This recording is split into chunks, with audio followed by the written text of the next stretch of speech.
A people lie within the outskirts of Burla, and despite the treacherous terrain and countless dangers, they seem to thrive, having successfully harnessed curses to transform their bodies into creatures hardly recognizable as human. Today we are talking about the Burlammen, or Burlans. Burla, as a location within the setting, has gone through a lot of iteration, with each becoming more intertwined with the world and the war. The Burlans, as well, went through a lot of changes, as my idea of what role I wanted them to fill became more clear. Also, the original idea of Burla and the Burlammen was proposed to me by Shabby and Sedeka. If it wasn't for them, Burla wouldn't exist. We then worked on developing it further into what it is in the story today. Burla, as you might know from my Expedition into Burla video, is a giant growing city at the base of one of the 4 world pillars that frame the war. It is a location that is being highly contested by both sides of the war due to what it used to be and the secrets that it may hold. Burla was the birthplace of magic. It was where it all began, and for the longest time they were at the forefront of its study and innovation. But Burla was selfish, only sharing their secrets on their terms, drip-feeding the rest of the world their knowledge. Scholars from all over would flock to Burla just to get a glimpse of what magic had to offer. Most were turned away, and all we could do was beg and grovel for the opportunity to work with them. But then, in a shift of tides, Burla suddenly shared its secrets, building what was known as the Mana Core within Varus, gifting them with fortune and favor, although it would not last long. Something happened to the Mana Core, starting a chain of events that eventually led to the war between Ram and Varus, and unnoticed, Burla sunk back into its walls like a turtle into its shell, and contact with it faded into silence as the war engulfed both countries' attentions.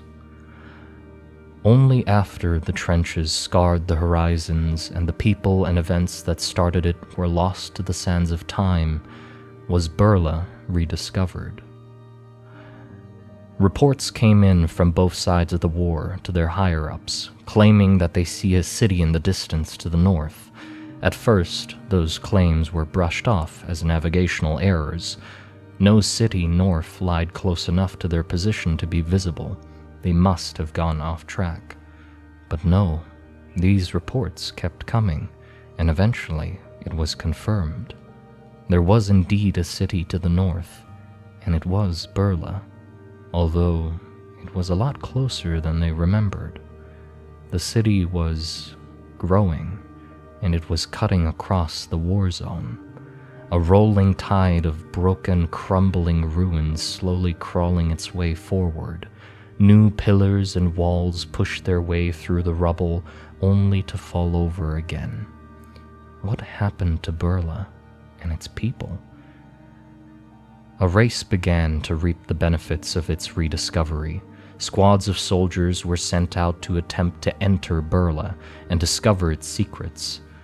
But it seemed that would be a lot harder than expected. The city's edge is a treacherous swamp as the landscape surrounding it sinks down, flooding the trenches and tunnels, making it a perfect environment for the creatures that have now made it their home. Slag shells and trench leeches are found here, but out of all of them, the ones that have caused the most trouble to the soldiers attempting to enter Burla are the Burlammen, or Burlans. So what are the Burlans? Well, first I'll tell you what they started as.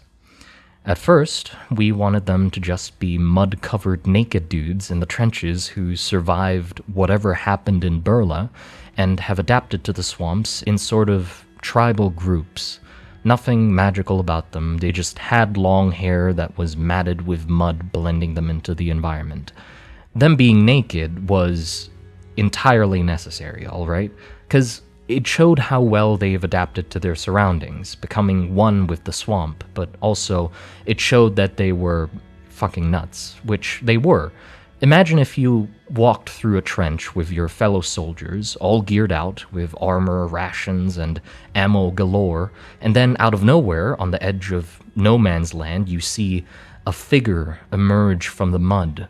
Just a simple bandolier hung over his shoulder, a rusty rifle in his hand, and his cock out. You'd go, what the fuck? And that was the feeling I wanted them to invoke, and so them being naked was necessary for that reaction. Trade with the Burlans for goods that came from within Burla was a thing at this point, and they were certainly a treat to deal with. They did have the courtesy of putting on pants when they traded, but still it was very unpredictable dealing with them. And phrases like balls of a Burlan were implemented into the world to mean someone who's nuts or brave, or nuts and brave. Later on, we developed them into having wax covering their skin, which protected them from the trench leeches. Lathered up naked men. Okay, hear me out. This was necessary to the world. Around this point, I was developing the idea of curses, so I suggested, well, what if they got cursed to have a lot of hair that they would braid into clothing and mat together into sheets with mud or clay? But this was kind of a weak excuse to try and add interest to their design, so I flip-flopped back and forth between just wanting them to be naked men or hairy naked men.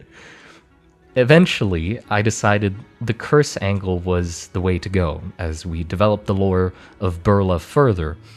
It made sense, but I needed a more interesting reason than just all of them happened to be cursed to be super hairy.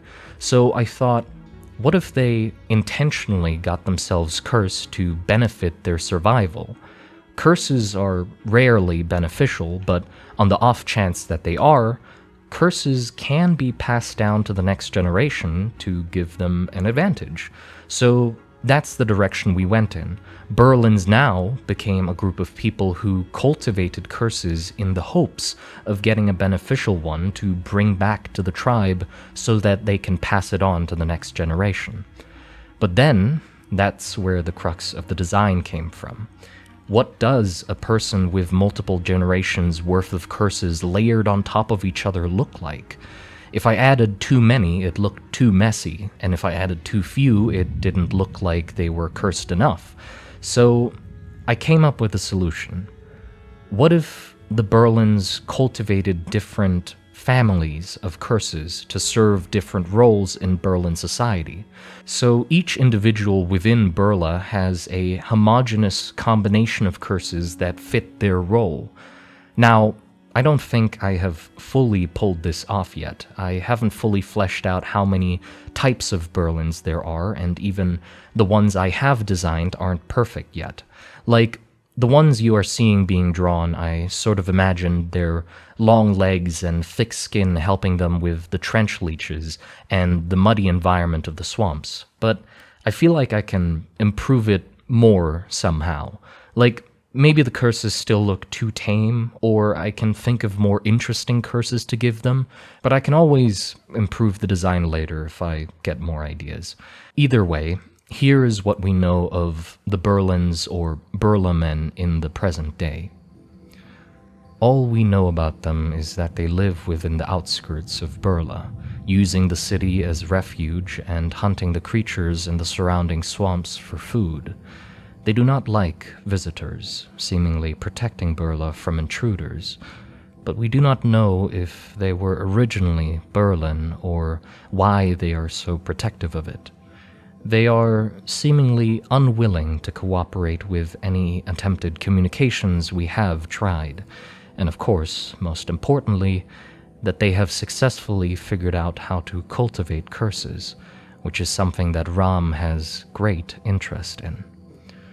Multiple types of Burlans exist. Multiple, let's call them, families of curses have been cultivated, aiding them in different ways. The ones we have seen are The birds that seem to travel the furthest away from Burla, scavenging the trenches for supplies and also seeming to be the ones most often in conflict with our troops. The farmers, we haven't seen them, but we have found strange patches of foliage growing within and around Burla, and we theorize that it's from some kind of plant-growing curse, like they managed to make human farm plots. And lastly, the breeder. A group of explorers stumbled upon her in Burla. The room had torn soldiers' uniforms and other soft padding on the floor. A sickly smell came from within, and the floor was stained with a brackish substance surrounding a decaying body lying against the back wall. It was rotund and very long, taking up the whole length of the wall. We believe it to have been some sort of female Burlan, her body shaped similar to a queen termite with 10 rows of breasts lining her side. Other than her, the room was barren. Perhaps they moved to another part of the city and left her behind. That's all the ones we know of for now. It seems that they aren't cultivating curses solely for the sake of survival, as sightings of Burlans with less than ideal curses being tended to by the others proves otherwise. This behavior could be out of pity, or perhaps a deeper belief of what the curses mean to them. Maybe the suffering from the curses is also important to them. Another strange behavior that has been observed is that this act of cultivating curses that they do has its downsides, of course. A big one being that a lot of their offspring does not make it, or is deformed to an extreme extent. These, let's call them failed children, aren't taken care of like the older Burlans with bad curses. They instead are cast out into the rivers and streams of the swamps in little wooden boats to be taken care of by the environment. Countless heaps of these wooden boats can be found within the swamps around Burla, piling up in still ponds and riverbanks. But if they can be this cruel, I do not understand why they choose to go through the hassle of carving the boats and creating the small trinkets within them.